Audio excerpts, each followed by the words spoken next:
Hello sir, नमस्कार। आप मेरे पीछे एक पेड़ देख पा रहे होंगे शायद। इस पेड़ का नाम किसको किसको पता है? ये बहुत इम्पोर्टेंट पेड़ है।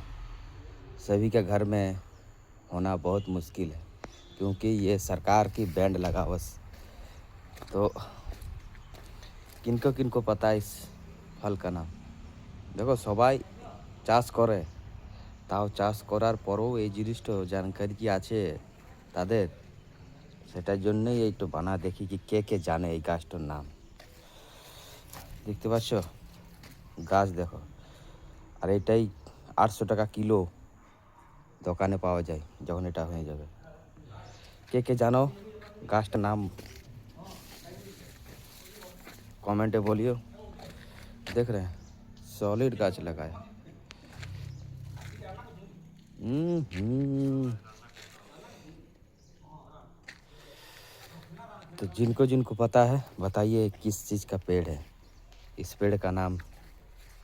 और ध्यान से देखिए, बहुत महंगा महंगा है ये।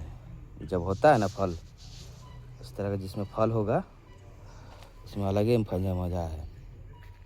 तो देखते हैं किनको किनको पता है, किनको नॉलेज है। तो थैंक यू, कमेंट कीजिए।